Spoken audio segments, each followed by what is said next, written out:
आप सभी का बहुत बहुत स्वागत है आरबीएससी हिंदी ज्ञान की श्रृंखला में। कक्षा 12 अनिवार्य हिंदी के अंतर्गत हम पद परिचय का अध्ययन कर रहे थे और संज्ञा व सर्वनाम का अध्ययन हमने पहले कर लिया था।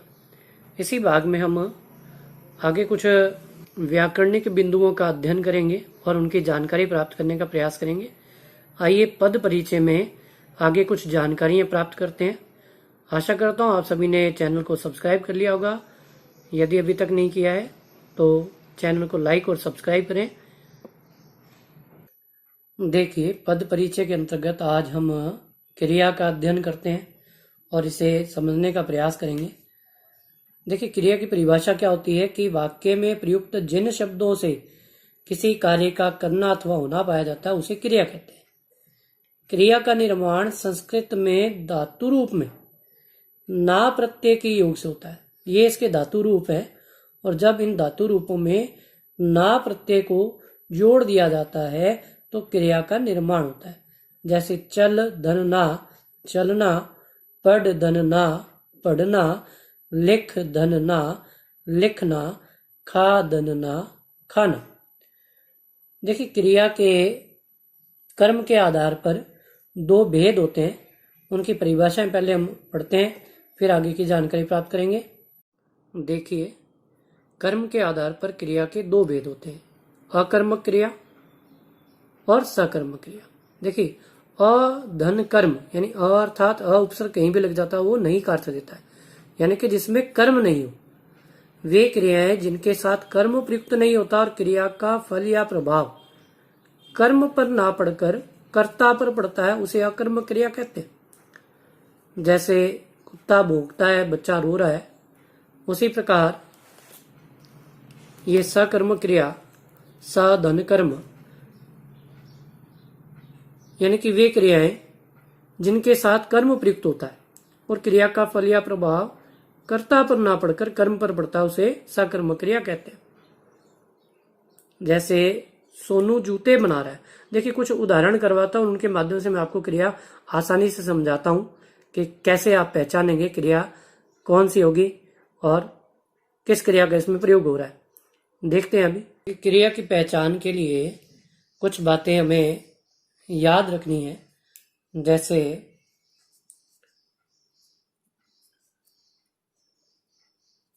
यदि कर्ता के साथ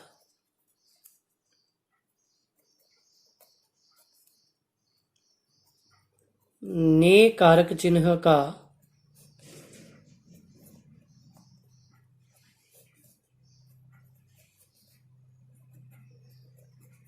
प्रयोग हो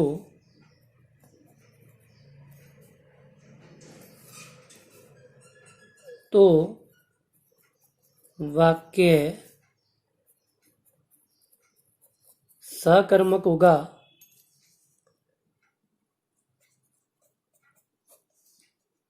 और ऐसे वाक्यों में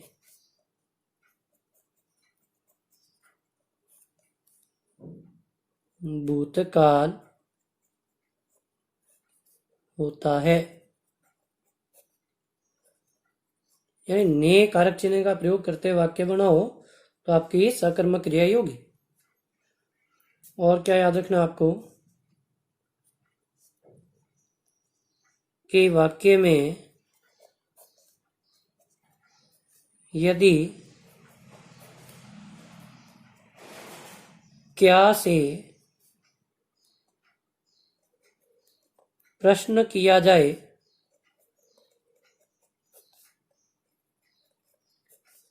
तो प्राप्त उत्तर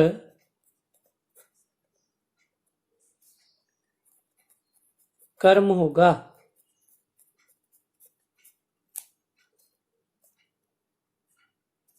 इसी प्रकार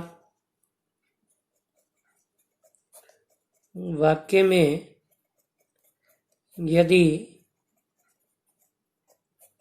कौन से प्रश्न किया जाए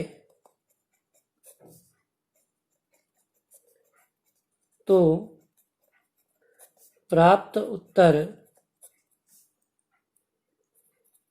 कर्ता होगा। देखिए, जो प्रश्न करने हैं ये प्रश्न क्रिया से किए जाएंगे।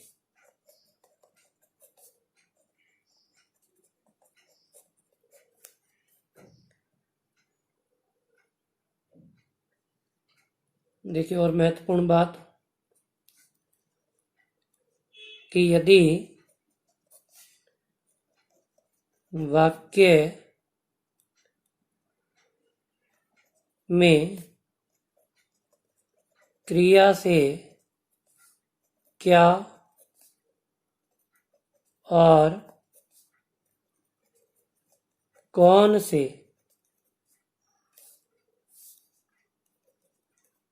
प्रश्न करने पर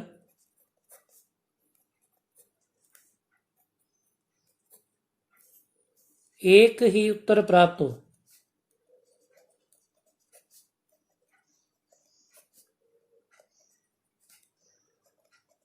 तो वह कर्ता होगा और क्रिया अकर्मक होगी।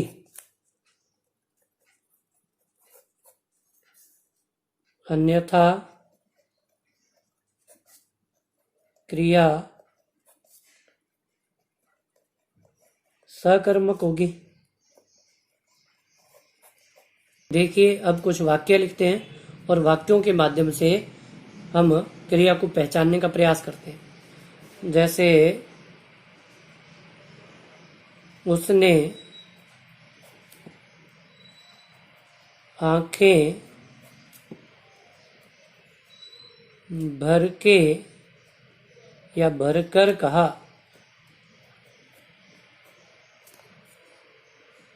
अब देखिए, कर्ता के साथ में ने कारक चिन्ह का प्रयोग हुआ है, तो ने कारक चिन्ह का प्रयोग हो गया, इसलिए आपकी क्रिया कौन सी होगी? सकर्मक क्रिया। जैसे एक और वाक्य लिखते हैं, वह अपना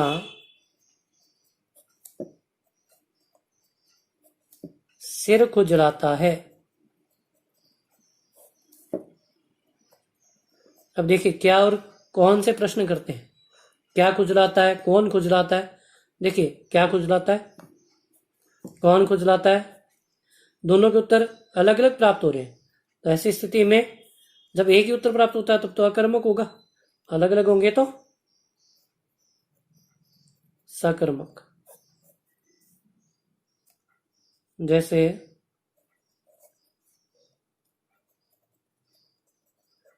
जी घबराता है। क्या घबराता है, कौन घबराता है, एक ही उत्तर प्राप्त हो रहा है, तो आपका अकर्मक क्रिया का वाक्य है। जैसे बकरी पत्ते खा रही है।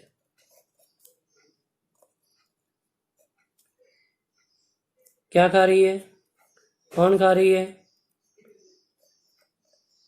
सकर्मक क्रिया।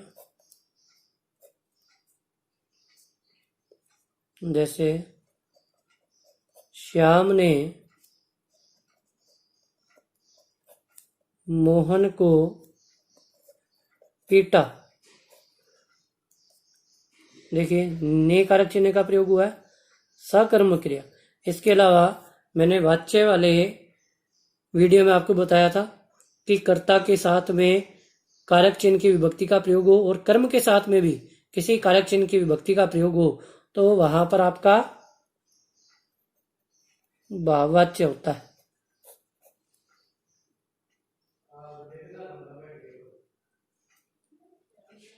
जैसे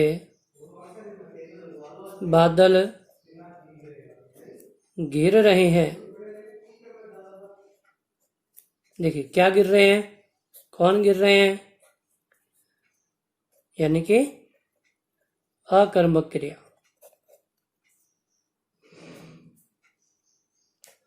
जैसे इन दिनों खूब वर्षा हो रही है।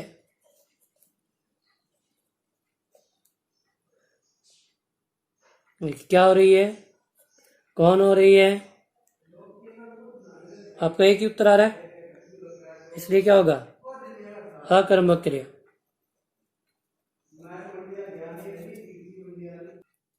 जैसे चिड़िया आकाश में उड़ रही है। क्या उड़ रही है, कौन उड़ रही है? तो आपका एक ही उत्तर है, अकर्मक क्रिया होगी।